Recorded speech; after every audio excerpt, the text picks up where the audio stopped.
आदरणीय सभापति जी, मैं आज उदाहरण देना चाहता हूं। जीएसटी काउंसिल की रचना, जीएसटी काउंसिल की रचना अपने आप में भारत के सशक्त फेडरलिज्म के लिए एक उत्तम स्ट्रक्चर का नमूना है।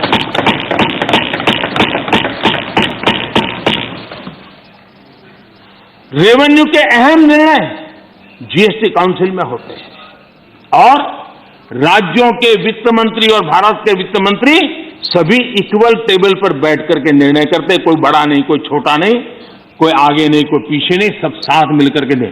और देश को गर्व होना चाहिए, इस सदन को ज्यादा गर्व होना चाहिए कि जीएसटी के सारे निर्णय, सैकड़ों निर्णय हुए हैं, सबके सब सर्वानुमति से हुए। सभी राज्यों के वित्त मंत्री और भारत के वित्त मंत्री ने मिलकर के किए हैं। इससे बड़ा फेडरलिज्म का उत्तम स्वरूप क्या हो सकता है? कौन इसका गौरव नहीं करेगा? लेकिन हम इसका भी गौरव नहीं करते हैं। आदरणीय सभापति जी, एक और उदाहरण मैं देना चाहता हूं फेडरलिज्म का। हमने देखा कि जैसे सामाजिक न्याय ये देश में बहुत अनिवार्य होता है, वरना देश आगे नहीं बढ़ता है, वैसे भी क्षेत्रीय न्याय भी उतना ही जरूरी होता है। अगर कोई क्षेत्र विकास में पीछे रह जाएगा तो देश आगे भी नहीं बढ़ सकता। और इसलिए हमने एक योजना बनाई, एस्पिरेशनल डिस्ट्रिक्ट।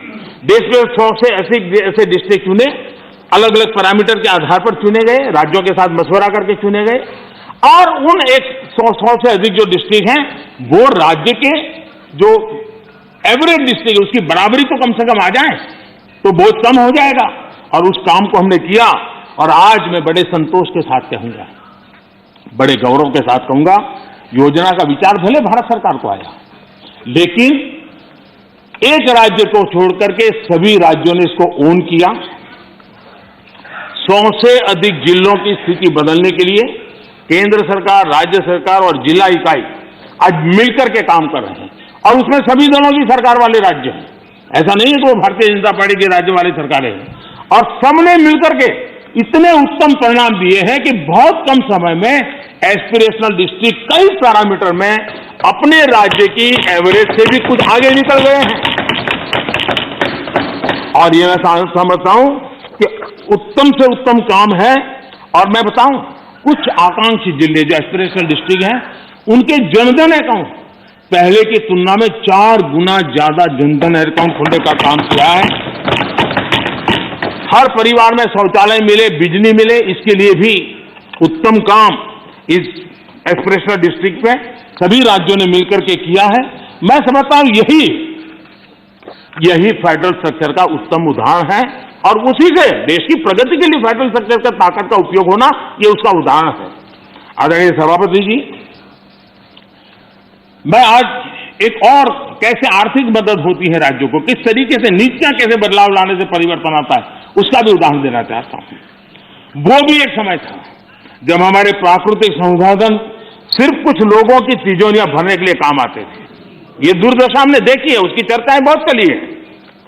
अब इस संपदा राष्ट्र का खजाना भर रही है। हमने कोयले और माइनिंग सेक्टर में रिफॉर्म किए। 2000 में हमने पारदर्शी प्रक्रिया के साथ खनिज संसाधनों का ऑक्शन किया। हमने रिफॉर्म्स की प्रक्रिया को जारी रखा, जो जैसे वैध लाइसेंस की बिना चार्ज के ट्रांसफर, 50% प्रोड्यूसर्स की ओपन मार्केट में सेल्फ बिक्री, अर्ली ऑपरेशनलाइजेशन पर 50% रिबेट।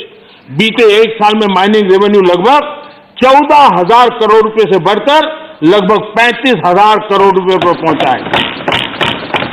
ऑक्शन से जितना भी रेवेन्यू आया वो राज्य सरकारों को मिला है। ये निर्णय किया है। सबसे बड़ी बात यह है, ये सुधार जो लागू हुए हैं इससे राज्य का ही भला हुआ है और राज्य का भला होने में देश का भला है ही है। कोऑपरेटिव फेडरलिज्म का इस क्षेत्र इतना बड़ा महत्वपूर्ण निर्णय,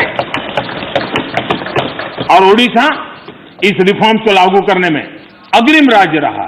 मैं उड़ीसा के मुख्यमंत्री जी को अभिनंदन देता हूं तो उनकी सरकार ने सारे रिफॉर्म्स में हमारे साथ कंधे से कंधा मिलाकर के काम किया है। आदरणीय सभापति जी, इंडिया टीवी हर वक्त हर जगह डाउनलोड करने के लिए सर्च करें India TV news Google play store या ऐप स्टोर पर।